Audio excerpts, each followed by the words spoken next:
क्या ईरान फिर इसी तरह जलने लगेगा? क्या इजराइल ईरान में फिर ऐसे ही आग लगाने जा रहा है?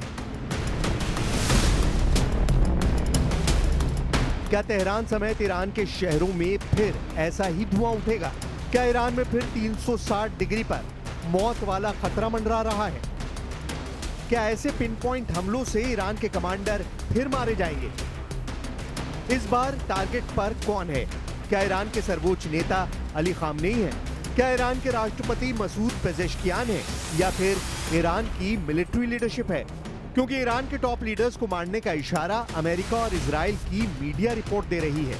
इन रिपोर्ट्स में बताया गया है कि कैसे जून में ईरान की मिलिट्री और पॉलिटिकल लीडरशिप को टारगेट बनाया गया। इन खबरों के बाद से ईरान में रेड अलर्ट है। खबर यह है कि मोसाद लगातार ईरान के नेताओं, ईरान के कमांडरों और ईरान के परमाणु वैज्ञानिकों की लोकेशन ट्रैक कर रहा था। लेकिन इन सब की ट्रैकिंग इनके बॉडीगार्ड के फोन के जरिए की जा रही थी।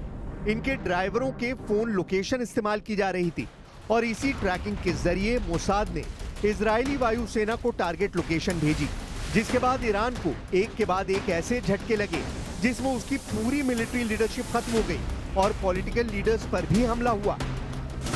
ईरान की लीडरशिप इस दौरान हमेशा खतरे में रही, लेकिन ईरान के सर्वोच्च नेता अली खामनेई ने बार बार पब्लिक के बीच में आकर बताया कि वो इजराइल के ऐसे खतरों से डरते नहीं हैं। लेकिन ये बात सच है कि ईरान के राष्ट्रपति मसूद पेजेश्कियान को भी इजराइल के फाइटर जेट्स ने टारगेट बनाया था, लेकिन उनकी किस्मत अच्छी थी कि पेजेश्कियान बाल बाल बच गए।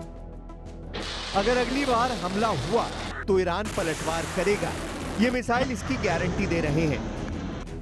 जुलाई में ईरान के राष्ट्रपति मसूद पेजेश्कियान ने खुद दावा किया था कि इजराइल ने युद्ध के दौरान उनकी हत्या करने की कोशिश की थी।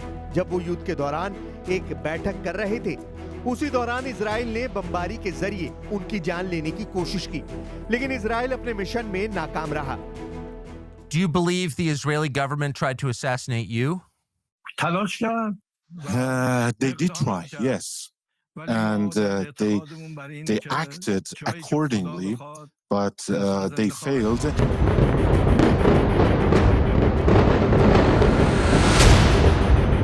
जून में ईरान और इजराइल के बीच 12 दिन तक चले युद्ध में जब पहला हमला हुआ था, तब इजराइल ने ईरान के कई बड़े सैन्य कमांडर और वैज्ञानिकों को मार डाला था। अब ईरान की तरफ से दावा किया जा रहा है कि पॉलिटिकल लीडरशिप भी टारगेट पर थी और इसमें खुद राष्ट्रपति मसूद पेजेश्कियान कह रहे हैं कि इजराइल ने हमला तो किया लेकिन नाकाम रहा। हालांकि उन्होंने साफ किया कि इस हमले के पीछे अमेरिका का हाथ नहीं था। How are you certain they tried to kill you? Of course, it was not the U.S. that was behind my the attempt on my life.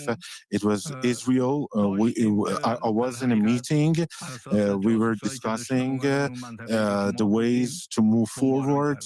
But thanks to the intelligence by the spies that they had, they tried to bombard the area that we were holding that meeting. Masoud Pezeshkian ने ये दावा America की media से एक interview के दौरान किया था, लेकिन अब वो वार्निंग दे रहे हैं कि अगर अगला हमला हुआ तो ईरान इस बार इजराइल को बख्शेगा नहीं।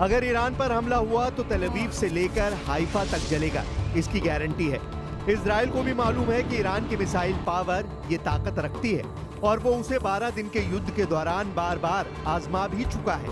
जब ईरान ने जून में हुई जंग में 500 से 600 मिसाइल इजराइल की तरफ दागी थी, इसीलिए बड़ा सवाल उठ रहा है कि आखिर क्यों ईरान और इजराइल के युद्ध का खतरा फिर से मंडराने लगा है।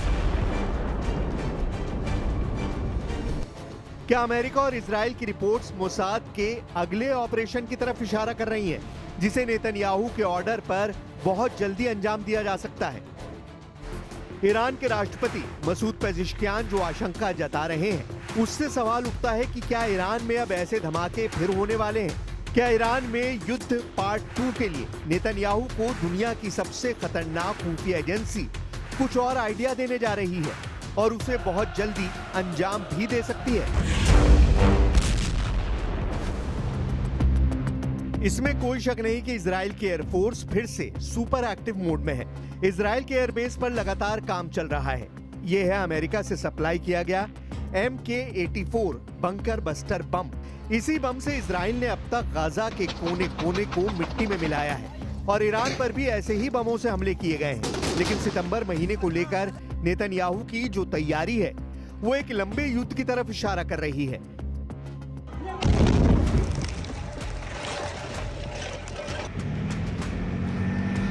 क्या ईरान फिर इसी तरह से जलने लगेगा? क्या इजराइल ईरान में फिर ऐसे ही आग लगाने जा रहा है?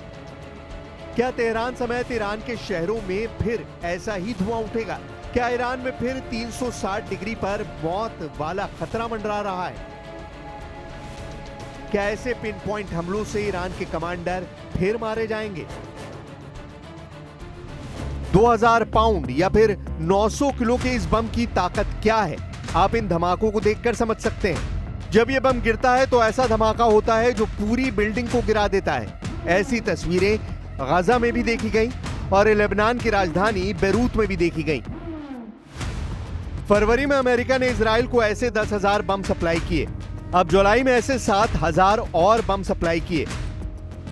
यानी गाजा और बेरूत के बाद ईरान पर भी मेड इन अमेरिका वाला बारूद फिर से बरसाने की तैयारी हो चुकी है। फिलहाल इजराइल की एयरफोर्स फिर से सुपर एक्टिव मोड में है। इजराइल के एयरबेस पर लगातार काम चल रहा है और यह बात साबित करती है कि इजराइल की युद्ध वाली तैयारी पूरी है। नेतन्याहू पहले ही कह चुके हैं कि उनके सामने 1-2 नहीं बल्कि 7 फ्रंट हैं। इजराइल के सामने हमास फ्रंट भी खुला हुआ है। इजराइल के 23 बंधक अब भी हमास के कब्जे में हैं। इजराइल के सामने लेबनान का फ्रंट भी है, लेकिन असली लड़ाई तो अभी बाकी है। ट्रंप से मुलाकात के बाद नेतन्याहू क्या करने जा रहे हैं, इस बारे में या तो वो जानते हैं या फिर डोनाल्ड ट्रंप, जिनको नेतन्याहू अब नोबेल शांति पुरस्कार के लिए नामित भी कर चुके हैं।